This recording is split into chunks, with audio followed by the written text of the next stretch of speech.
Okay, question number 10. The graph shows the variation of the pressure P with Celsius temperature T. What's this? Yeah. Theta for n moles of an ideal gas, volume V of the gas is constant. So once again, what is this now?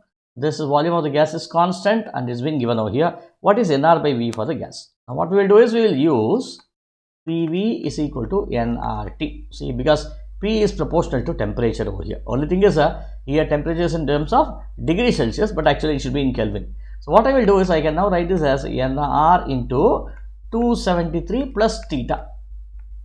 I can now write like this over here.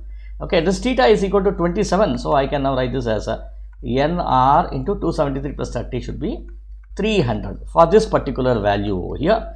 And pressure is 100. So I can write 100 into V is equal to so much here. What is that I need? I need nR by V. So I will write nR by V should now be equal to 100 divided by 300, which is 1/3, right?